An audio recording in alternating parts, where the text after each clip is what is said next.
King News, Ombudsman Boying Rimulya gagawin ni Marcos Jr. bilang Chief Justice ng Supreme Court. Naku po, ito yung mga balitang umaatikabo ngayon mga banateros, mga kabiyaya. At kung mapapansin nyo, medyo okay na yung ating nalamunan dahil panay luya at oregano natin kaya hindi na tayo masyadong inuubo at hindi na tayo masyadong paus. Ha! So yung mga banateros, mga kabiyaya, ito nga si Ombudsman Boying Rimulya ay may mga balibalitang at may mga nagsasabing kumpirmado na gagawin siyang Chief Justice ng Korte Suprema. Talagang grabe ka, Idol BBM ha. Ang ganda ng mga naiisip mo ha. Nakakaputang ina ha. So nga mga banateros, no, ito yung mga pag-uusapan natin ngayon. At ito, Marcos Jr. nag-positive. Aba, ano ba tong nag-positive si Marcos Jr.? So, syempre, bago natin yan simulan, huwag niyo pong kalimutan na i-like, share, comment, and subscribe ang ating YouTube channel. Paipindot na lang din po yung bell button para lagi tayong updated sa ating mga video araw-araw. Pakidamay na rin yung join button kung gusto niyo pong maging membro, maging fans, at malaking tulong din po yan para sa aking YouTube channel. So, pindutin nyo lang dyan at bahala na kayo kung anong gagawin nyo dyan. May mga level naman po yan. Ano po yan? Parang sign na ikaw ay number 1 fans ni Jay Guevara Tebe. So yun, yung super thanks naman, ano ko na sa inyo, i-explain ko na. Yung super thanks, at saka yung join button, yan po yung mga parang ano lang, pasasalamat, pag-suporta, ganun. Pero hindi ko naman po kayo pinipilit ha. Yung pag-like, pag-share nyo lang na sa mga video ko, napakalaking tulong na hunong, napakalaking bagay na po nun. At ayun, no, ngayon nga ay matindi pa rin ang usapin sa impeachment trial ni Vice President Sara Duterte. Pero wag ka, alam mo ba? Eto na.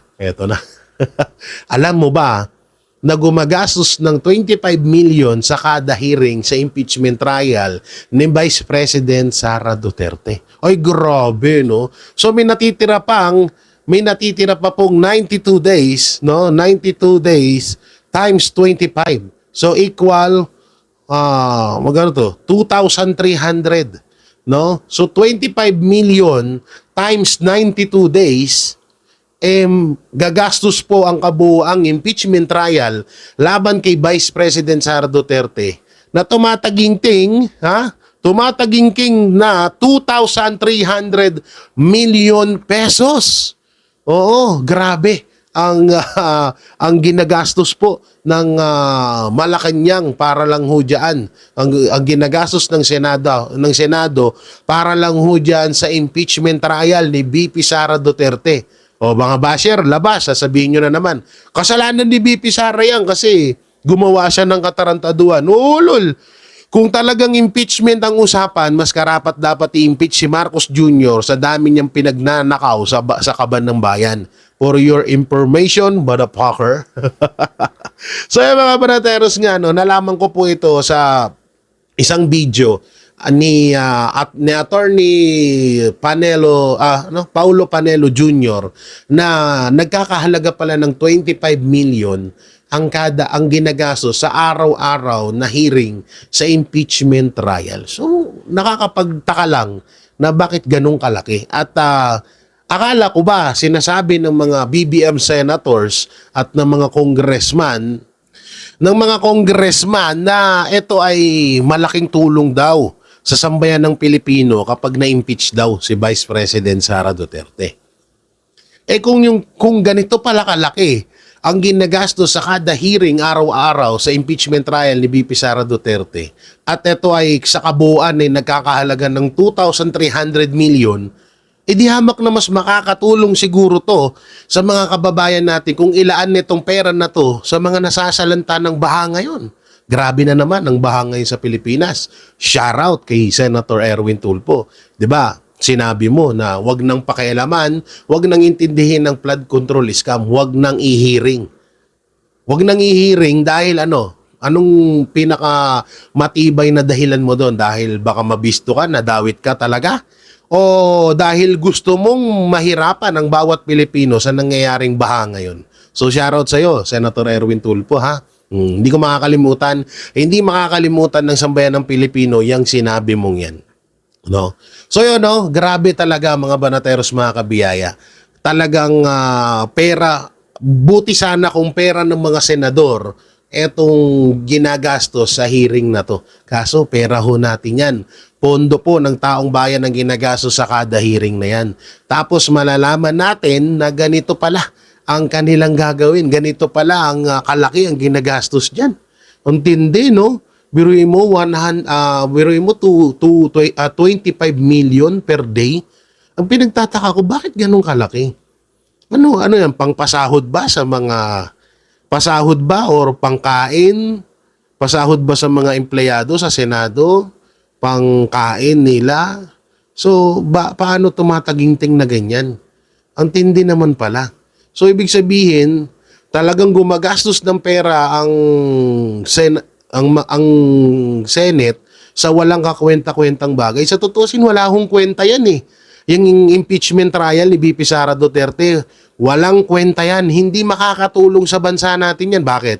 Pag na-impeach si VP Sara, sasagana ang Pilipinas. Pag na-impeach si VP Sara, bababa ang presyo ng bilihin? Hindi. Yung kuryente, bababa ba? Hindi. Yung mga kriminal, magsisibago ba sila pag na-impeach si VP Sara? Hindi. So anong mapapala ng Pilipino dyan? Wala. Ang mga makikinabang dyan ay yung mga politikong naghahangad na tumakbo sa pinakamataas na posisyon sa 2028 dahil wala na silang makakalaban. Ganyan kalupit.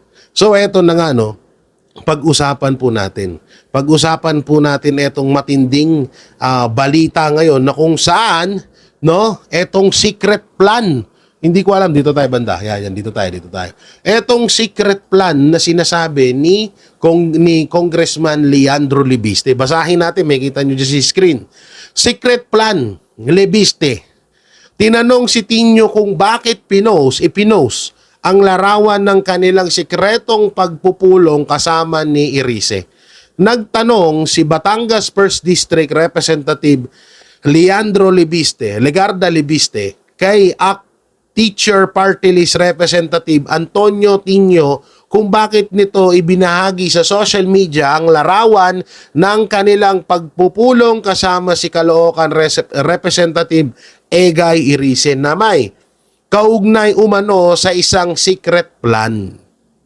Sa Facebook post, sinabi ni Libiste na inaasahan niyang mananatiling lihim ang naturang plano upang maging sorpresa ang susunod nilang hakbang. Sabi ni Libiste, bakit mo pinost itong picture nating meeting kasama si Kong Irice tungkol sa secret plan Kong Tinio? Akala ko ang plano ay susorpresahin natin sila. So sa madaling salita dito mga banateros, etong si Congressman Libiste ay naisahan ni Tinio. Ikaw ba naman? Bata pa kasi din kasi talaga to eh. Congressman Leandro Libiste, simulat sa poll, parte na ng mga makakaliwayan si Tinio. Isa sa mga tigapagtanggol ng mga makakaliwayan. Kung si Pangulong Duterte nga, binigyan sila ng posisyon sa gobyerno noon, pero inambush pa rin nila. Ikaw pa kaya? Mga hudas yang mga yan. Congressman Leandro Libiste, huwag kang basta-basta na maniniwala sa mga pinagsasabi ng mga yan. Huwag kang magtitiwala sa mga yan. Tutuklawin ka rin nila. O ngayon, anong ginawa sa'yo, di ba? Kaya yung mga secret na sinasabi mong mga plano nyo, mas dihamak na, mas okay kung sarililihin mo na lang. Kimkimin mo na lang muna, tsaka mo ilabas kapag gusto mo na. Huwag mo nang iasa na makipagpulong ka sa mga yan. Mga bataan ni Marcos Jr. yan eh. Diba? Huwag kang magpapadala sa mga mabulaklak na salita nila. Hudas, demonyo ng bayan niyang mga yan, tapos magtitiwala ka. Ang tindi talaga, no? So, eto na, mga banateros, mga kabiyaya, eto, pag-usapan po natin. Ito yung isa sa mga sinasabi ko sa inyo, ha? Boying Remulla, plano umanong gawing susunod na Chief Justice upang pababain ang impeachment threshold sa Senado. Isang sensasyonal na aligasyon ang umuusbong ngayon sa pampublikong diskusyon matapos ihayag ng kilalang political blogger na si Joey De Bayer ang ukol sa di umano'y planong pagtatalaga kay Ombudsman Secretary Jesus Crispin Boying Remulla bilang susunod na Chief Justice ng Supreme Court. Sa kanyang inilabas na pagsusuri ngayong araw ng Hulyo 2026, nagbabala ang vlogger na ang planong ito ay may malalim umanong koneksyon sa mga nagaganap na pangpolitikang legal na labanan sa bansa, partikular na sa pinagpapatuloy na impeachment trial sa Senado. Ang posibleng pag-upo ni Remulla sa pinakamataas na pwesto sa hudikatura ay inuugnay sa layuning baguhin o pababain ng legal na pamantayan sa pagpapasya sa bansa. Ito yung sabi ni Joey. Boying to be SC, CJ to lower threshold, 1.5, 3 of senators present. Ito ang malaking katanungan at babalang ibinahagi ni Joey De Baer sa kanyang post. Ang isyong nilabas ng vlogger ay pumupuntirya sa isang napaka-critical na bahagi ng saligang batas ng Pilipinas. Narito ang totoong legal na basehan upang may maunawaan ng konektado sa kanyang ulat. No. So, basahin nyo na lang doon sa ArcLight News. So, grabe, no? Talagang ang tindi na desperado na talaga sila para lang pabagsakin si VP Sara Duterte. Alam nyo, matagal na rin naman talaga din namin alam to, na may plano talagang ilagay sa posisyon si Boying Remulla bilang Chief Justice. Para nga naman, kung ano naman yung mga, kasi kadalasan, di ba, kung matatandaan nyo, yung unang yung unang impeachment trial ay ang naging ang hadlang doon ay si Senator Chis Escudero at ang Korte Suprema dahil in-archive ng Korte Suprema yung impeachment at sinang-ayunan ng Senado na yun naman talaga din yung tamang gawin. So ngayon, ang nangyari, yan na yung panibago nilang hakbang ngayon. Ilalagay nila si Boying Remulla bilang Chief Justice ng Supreme Court para wala nang problema kapag nandun na yung impeachment, ang impeachment about kay BP Sara Duterte, laban kay BP Sara Duterte. Tapos ngayon, yung ombudsman, baka si anong ilagay dyan? Kung hindi ako nagkakamali, baka si John Vic Remulla or si Larry Gadon.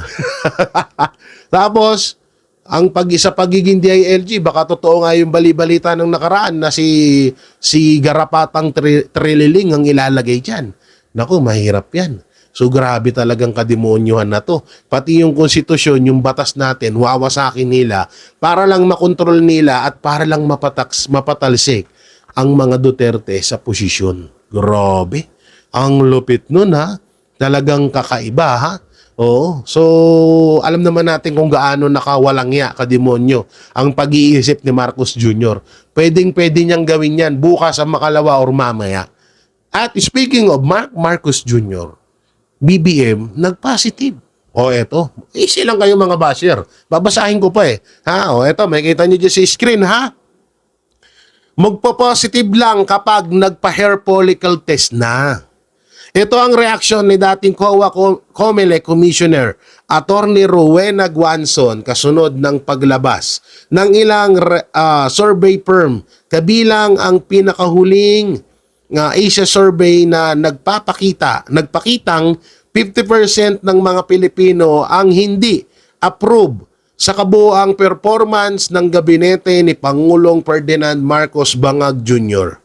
Sa kanyang social media post, iginiit ni Guason na negative ratings na si BBM. Siguro magpa-positive lang yan kapag magpa-hair follicle test na siya. Ang pahayag ay lumabas matapos ilabas ng Publicus Asia ang resulta ng pahayag second quarter 2026 survey kung saan 23% ang nag-aproba sa performance ng gabinete.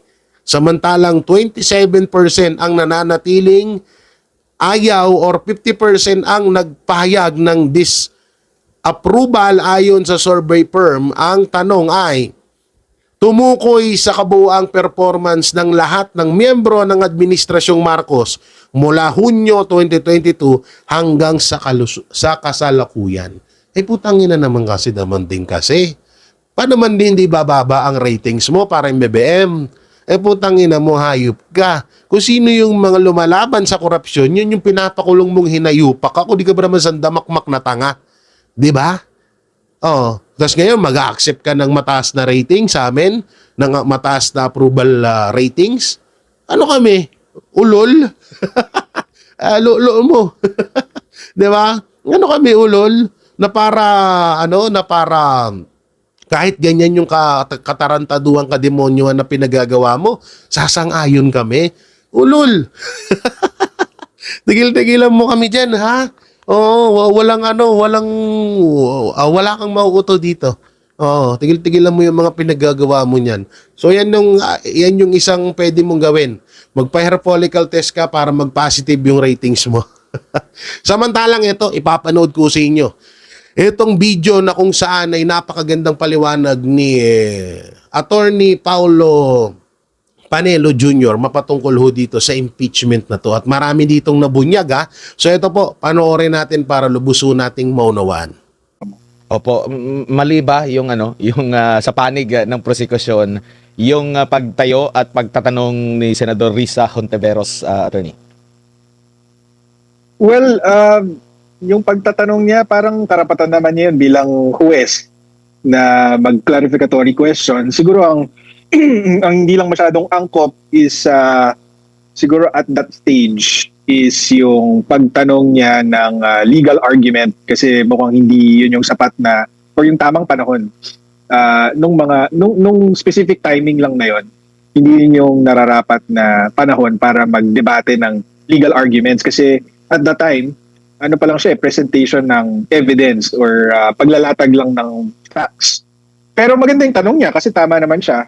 Lahat ng ipinakita ng prosecution sa araw na yon, wala naman doon ng nagpapatunay na talagang nangontrata nga si VP Sara ng isang assassin or ng isang tao para patayin si President BBM, si First Lady at saka si former Speaker Romualdez.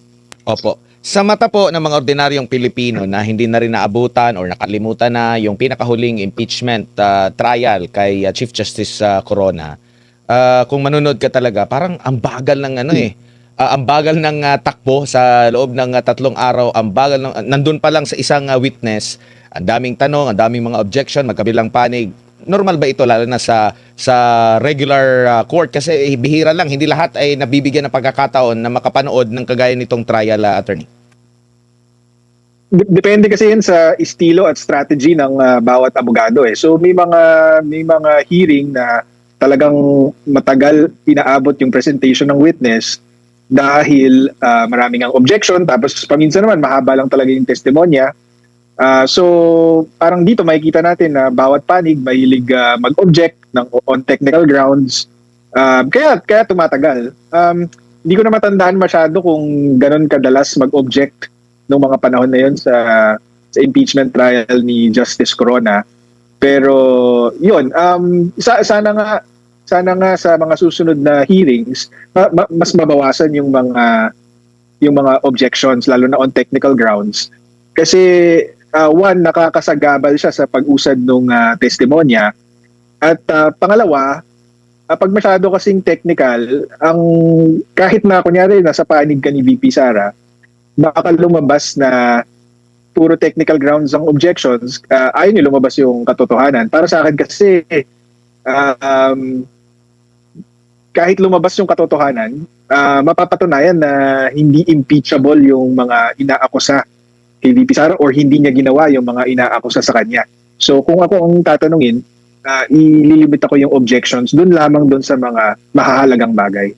Tsaka doon sa mga nagmamasid din, kasi nga masyadong technical, naririnig lang natin itong mga ganito sa mga korte, regular na korte, kung na-appreciate ba o nahihimay ba ito. Siguro sa mga abogado, maintindihan natin. Pero iilan lang po yung mga abogadong senator, judge. Baka nga, hindi pa nila na-gets kung ano ba yung ibig sabihin nun. At sige lang, doon na lang tayo sa finals. Magbobotohan lang ng yes or no pabor sa impeachment, attorney. Kaya mas maigi sa tingin mo na medyo luwagan at wag masyadong ganun na nangyayari last 3 days.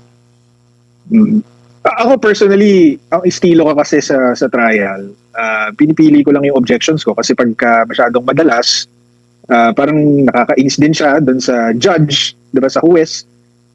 Although naiintindihan naman ng kunyari isang judge or isang abogado kung ano yung basehan ng objection at ano yung dahilan kung bakit kailangan na mag-object. Yun nga, dahil nga hindi ordinaryong korte ito yung Senate Impeachment Court na kinabibilangan din ng mga senator judges na hindi abogado, tapos naka-broadcast pa ito sa buong Pilipinas, sa buong mundo even. Baka mas maganda na bawasan yung objections para makapunta na dun sa mahalagang parte ng testimonya at para yung defense naman masagot agad. Opo. Diba? Pero ang interesting diyan, Admar, ang naisip ko diyan kasi 'di ba day 3 pa lang tayo, and actually ang reserved trial dates for the presentation of the prosecution and defense are 90 days. Ganun katagal. So at the rate they're going, kasi dapat one witness per day pero itong si Calilong umabot ng 2 araw. So baka itong 90 days hindi pa matapos sa 90 days. 'Di ba? So ang susunod na tanong diyan ay kanino ba pabor ang delay? 'Di ba? Sa prosecution or sa defense? Ang prosecution pwede na lang isipin na pag habang pahaba ng pahaba itong impeachment, araw-araw nating madudungisan ang reputasyon ni VP Sara. Kahit hindi natin, at dahil dito, baka makuha natin yung 16 votes. Or pwede rin naman, kahit hindi natin makuha yung 16 votes, dahil araw-araw natin siyang sinisiraan, baka humina siya sa eleksyon sa 2028. Sa defense naman, kung maganda ang pagsagot nila laban doon sa mga akusasyon laban kay VP Sara, baka iniisip din nila na ang delay makakapabor naman sa kanila.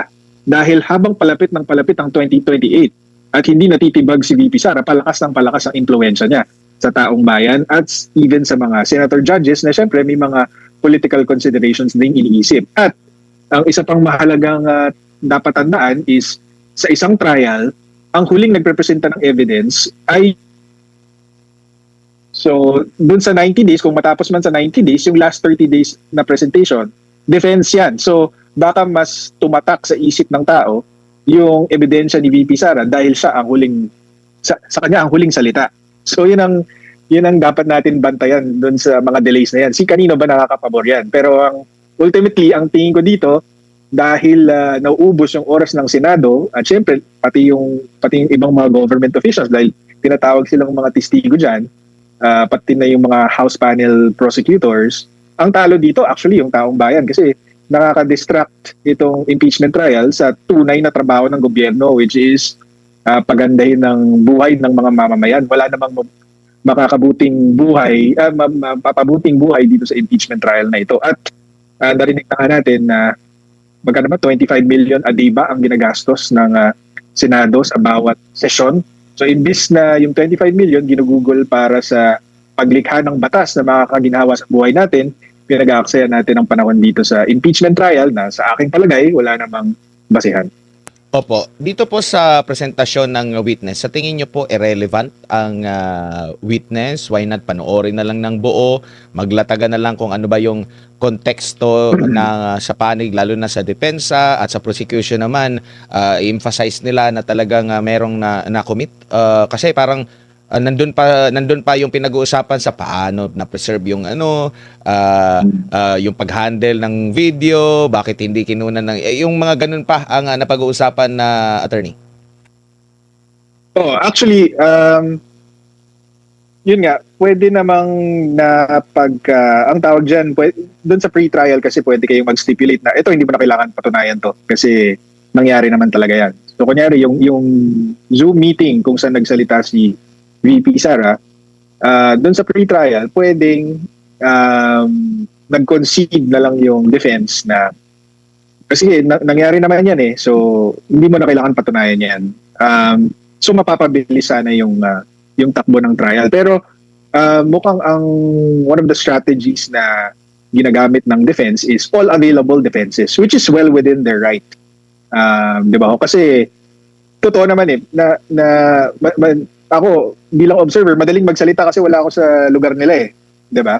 Pero mukhang sa analysis nila, ang tingin nilang pinaka nakakabuting depensa or strategy para kay VP Sara is to exhaust all defenses. Kaya yun ang nakikita natin at hindi mo sila masisisi dahil ginagawa lang nila ang trabaho nila.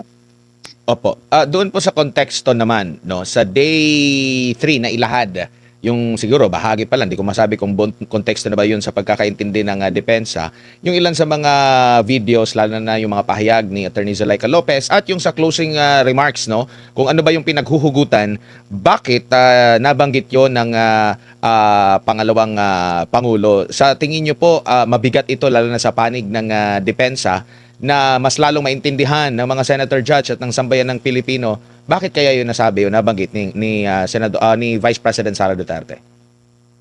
Oh, mahalaga yun. Yung konteksto mahalaga talaga kung bakit niya sinabi yun.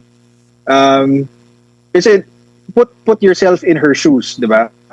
May Operation Romanov, merong plot to wipe out all the Dutertes, at ang kalaban mo is yung buong puwersa ng gobyerno. Di ba? Kung ganun ang sitwasyon mo, anong gagawin mo? Hindi ka pwedeng tumakbo sa gobyerno para magsumbong dahil sila nga yung kalaban mo. Sila nga yung nagbabanta sa buhay mo at sa buhay ng pamilya mo. So, para sa akin, pwedeng parang naging bluff niya ito. Kumbaga, wala akong ibang matatakbuhan eh. Hindi ko kayo pwedeng pagsumbungan dahil kayo din yung isusumbong ko. So, tatakutin ko na lang kayo. Iba-bluff ko na lang kayo na pagka ginawa niyo sa akin to, may balik sa inyo. So tingin ko sa akin hindi yun krimen. Tapos hindi naman ito Admar, hindi naman ito parang gawa-gawa ko lang ano. Kung narinig mo na yung principle na self-defense. Kunyari kapag nakapatay ka ng tao, walang krimen, exempted ka from there's no crime committed if you did it in self-defense or defense of a relative or even defense of a stranger. Yan ang sinasaad sa batas. Basta may mga elements yan eh. Una yung unlawful aggression. Ibig sabihin may banta sa buhay mo or may banta sa buhay mo na illegal. Tapos pangalawa, yung ginamit mong pangsangga or pangtabla doon sa banta sa'yo, reasonable yung ginamit mong pangsangga or pangtabla, reasonable force. Tapos pangatlo, walang sufficient provocation, meaning hindi ikaw yung nag-odyok sa kanya na pagbantaan ka, hindi ikaw yung nauna. 'Di ba? So applicable 'yan sa jurisprudence, paulit-ulit 'yan, malinaw 'yan na applicable sa mga physical crimes like murder, 'di ba? Or even physical injuries. Kunyari ginugulpi ka, para depensahan yung sarili mo, lumaban ka tapos nagulpi mo yung kalaban mo, self-defense 'yun. Kung hindi mo siya pre-provoke para suntok-suntokin ka, ganyan. So, kung applicable siya sa mga ganong klaseng krimen, para sa akin, it should also apply to verbal crimes like grave threats. Kasi 'di ba, parang kung pinagbabantaan yung buhay mo ng gobyerno, justified ka in using a verbal threat to repel that threat against your life and the threat against your family's lives. 'Di ba? Opo. Dito naman po sa nabulgar ba na bias or hindi makatarungan ang panig or sa authorities ng gobyerno, kasi nababanggit na itong mga banta kay Vice President Sara Duterte. Pero ang isa tanong, nagkaroon ba ng matinding investigasyon din or ginawang effort ang NBI kagaya ng effort na ginawa nila na pagkukusa, kasi wala namang complaint mula sa offended party, sila lang yung nagkusa. Bakit dito sa panig ng pangalawang Pangulo, kahit na sabihin natin kung hindi man makipag-cooperate kasi pinagdududahan na yung mga ahensya ng gobyerno, bakit hindi na lang nagkusa din? So naisiwalat din ba dito, attorney, yung ganong senaryo sa kasalukuyan ng ating gobyerno? Hindi ko lang napanood ng buo, no? Yung day 2 and day 3 sa haba. Pero kung hindi ako nagkakamali, parang walang ah, kinumpirma ba ng NBI na hindi sila nag-imbestiga doon sa threat sa na yung banta sa buhay naman ni Vice President Sara Ang at nabanggit ng lang kasi, pamilya niya. ang nabanggit lang kasi meron daw pero hindi na wala hindi na nagkaroon ng follow-up question eh.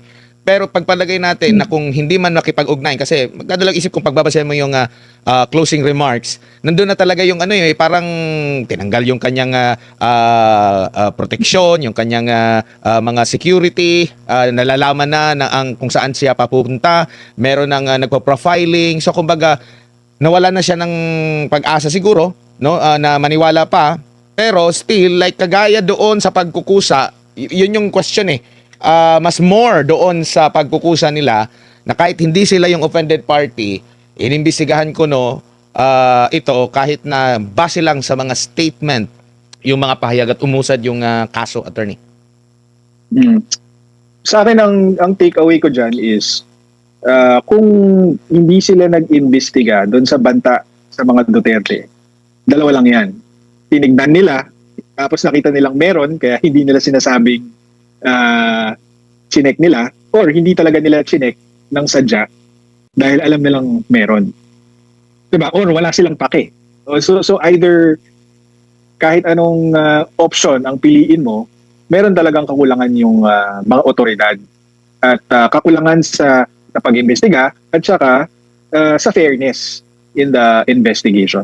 Opo. Doon naman po sa hindi mismo yung offended party ang complainant.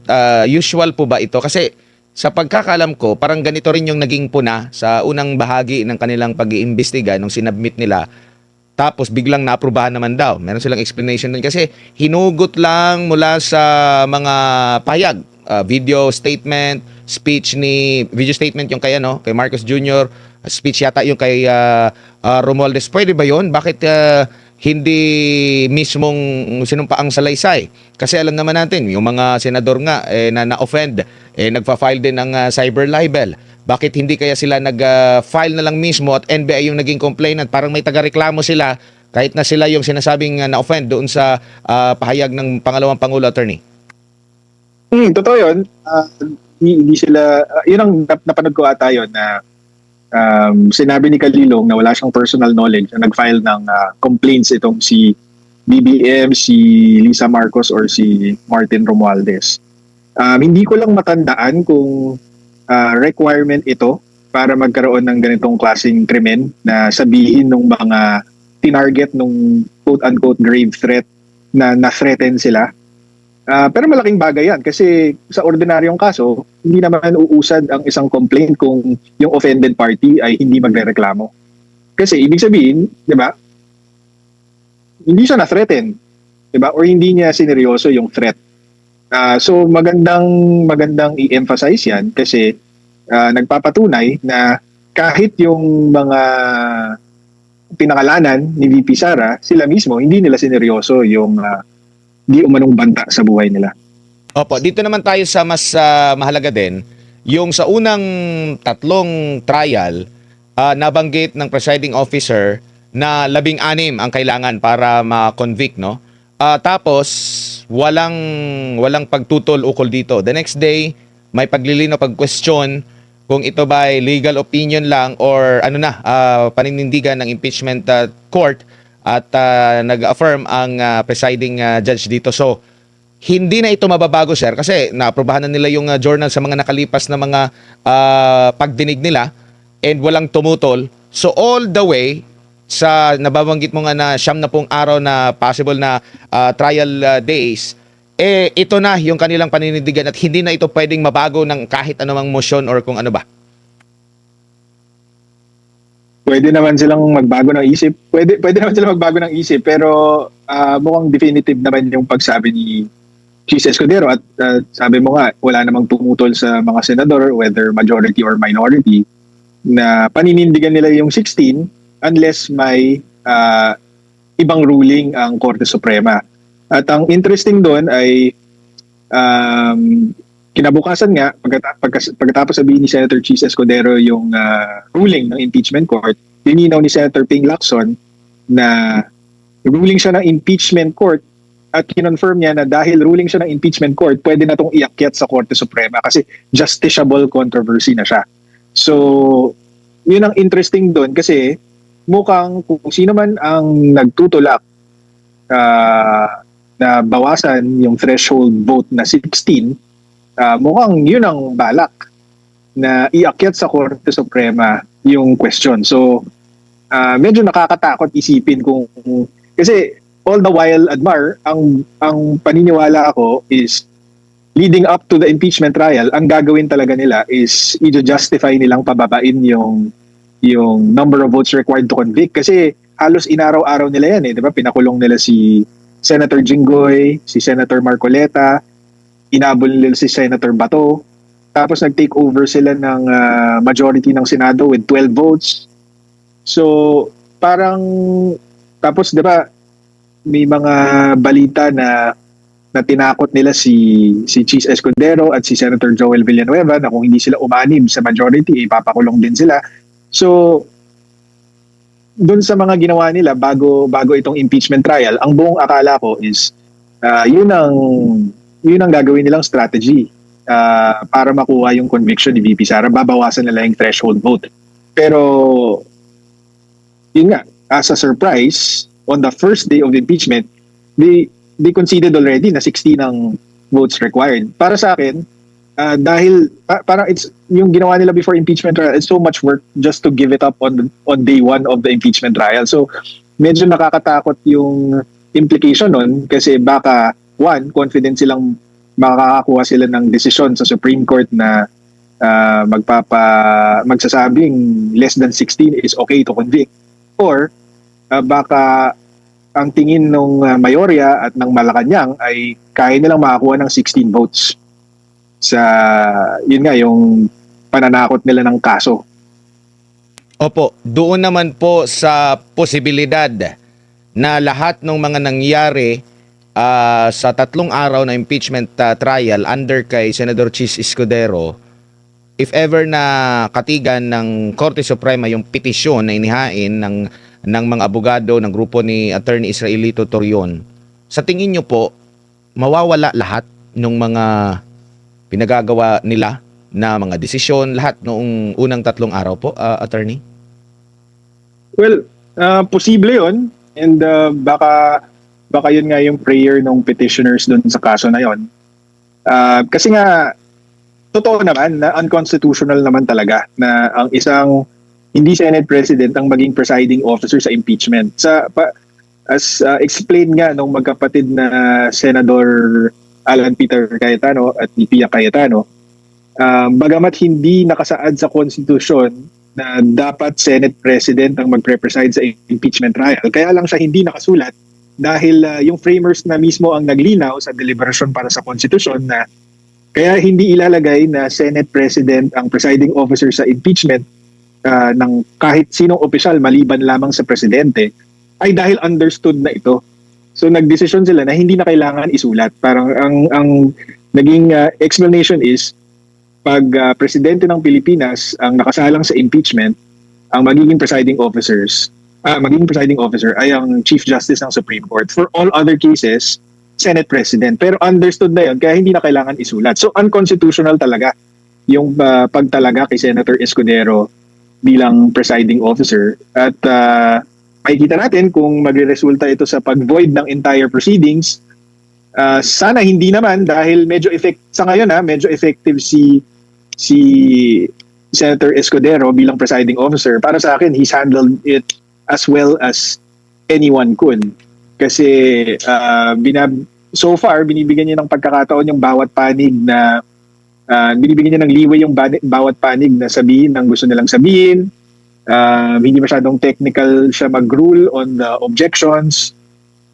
So far, para sa akin, positive influence si Senator Escudero sa proceedings. Kaya lang, ang problema nga, unconstitutional siya. So meron talagang risk na ma-void yung entire proceedings. Ang tanong is, bakit ipipilit ng mayorya at ng mga taong nasa likod ng mayorya na gawing presiding officer si Senator Cheese Escudero kung alam naman nilang may high risk of unconstitutionality yung ginagawa nila. So dahil nga may mga banta din kay Senator Cheese Escudero na ipapakulong siya, non-bailable in connection with the flood control scandal, maaring tinalaga siya dyan para i-secure yung conviction ni BP Sara. Sa ngayon, di pa natin nakikita kung na nangyayari yun. Pero baka sa mas mga eksplosibong mga ebidensya at mga article, baka makita natin na biglang pumapanig na si Senator Escudero sa prosecution. Diba? Makikita natin, dapat bantayan natin yan. Pero hindi rin po ba, kasi parang alam na nila eh. Kasi nangyari itong paglalagay nila ng bagong leader, nangyari itong lahat yata within same day, na after na merong mahalal bilang bagong pinuno nila, or parang Senate pro tempore pa lang ata yon, no, sa katauhan ni Senador Win Gatchalian. Next nilang move noon during that time, no, nagkaroon ng lumipat na ata si Joel Villanueva, ay yung pagbago ng rules, na kahit 12 lang silang bumoto, nagbago sila ng rules. So, kumbaga nakikita na nila during that time, as early as that time, na mangungulelat si Senator Win Gatchalian. Kaya meron ng nakahandang rules na pwede silang pumili kung sino yung magpe-preside.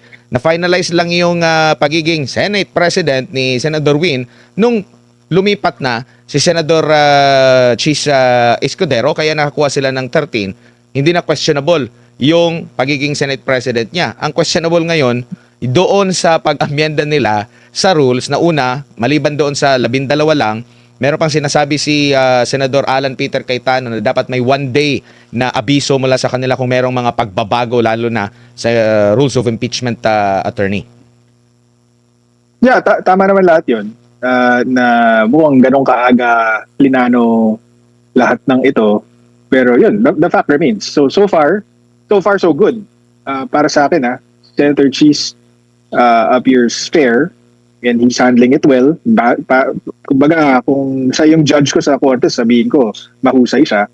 Pero, again, hindi pa, para sa akin, itong article na ito, itong Article 4, ito nga yung pinaka walang kwenta. Pero, na article isa ng pa sa prosecution. So, hindi pa ganun ka high stakes ito. Opo, may singit ko lang.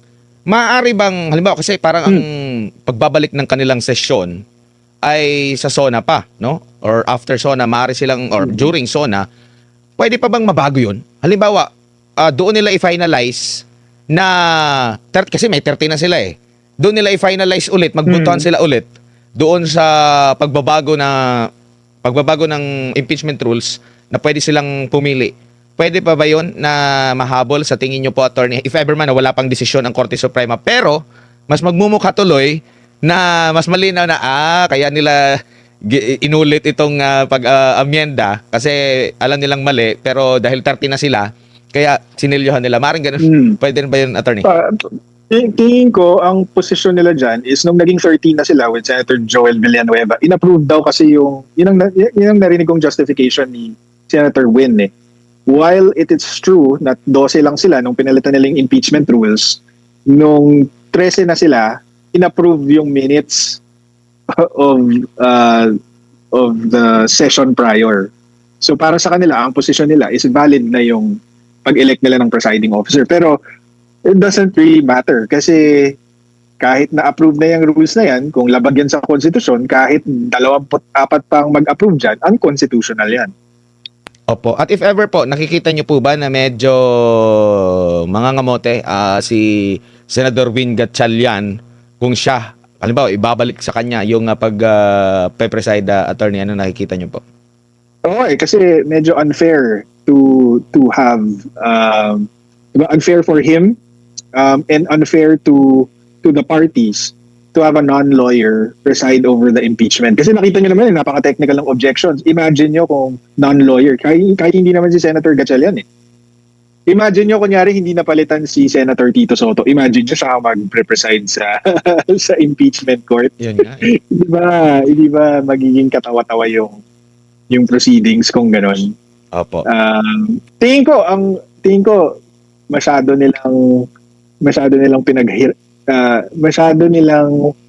masyadong matindi yung pag-iisip nila dito sa presiding officer na to. Kung ako ang advisor nila, 'di ba maganda yung pinakaunang suggestion nila was hindi presiding officer yung term kundi impeachment manager. Yun ang unang ginamit nilang termino So kung impeachment manager si Cheese Escudero, tapos ang Senate President, so ang magre-preside sa impeachment court ay si Senator Gatchalian. Pero kapag ang tanong ay legal, i-refer niya yung question kay Senator Cheese Escudero bilang impeachment manager, di wala nang problema.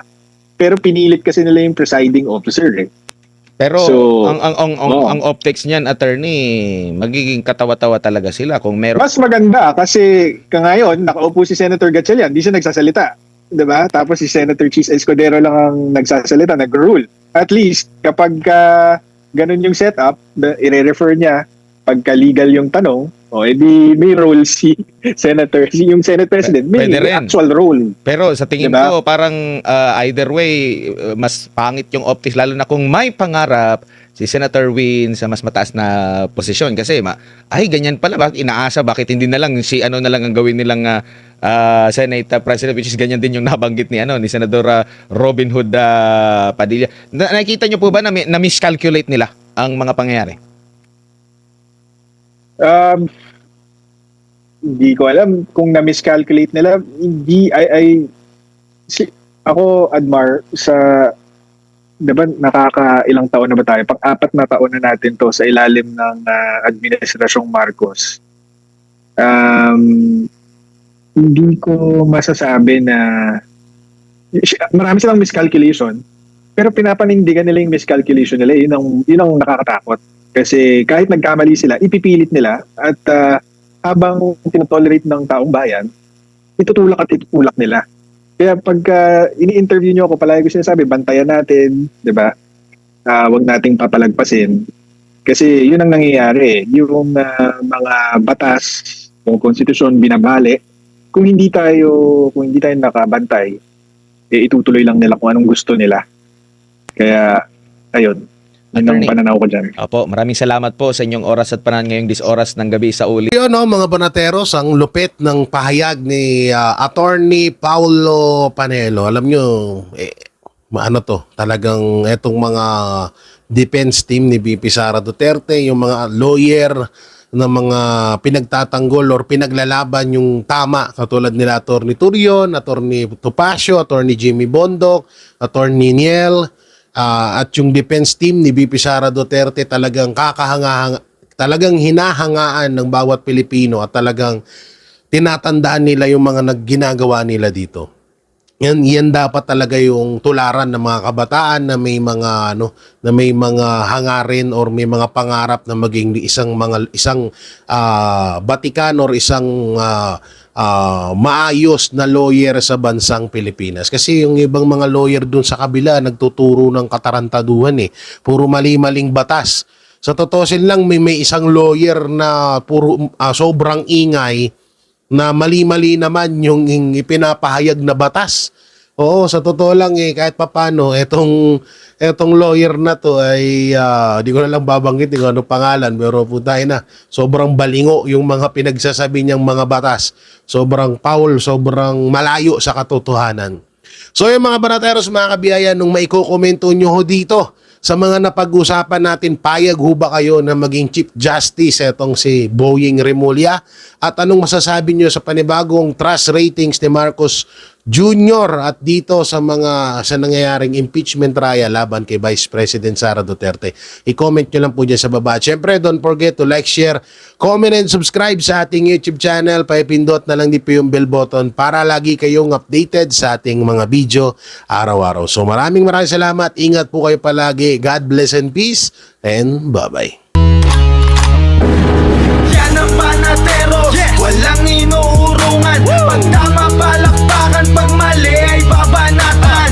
Yan ang banateros, boses ng ordinaryong Pilipino. Banateros ay walang makakaawan, walang inuurungan. Banateros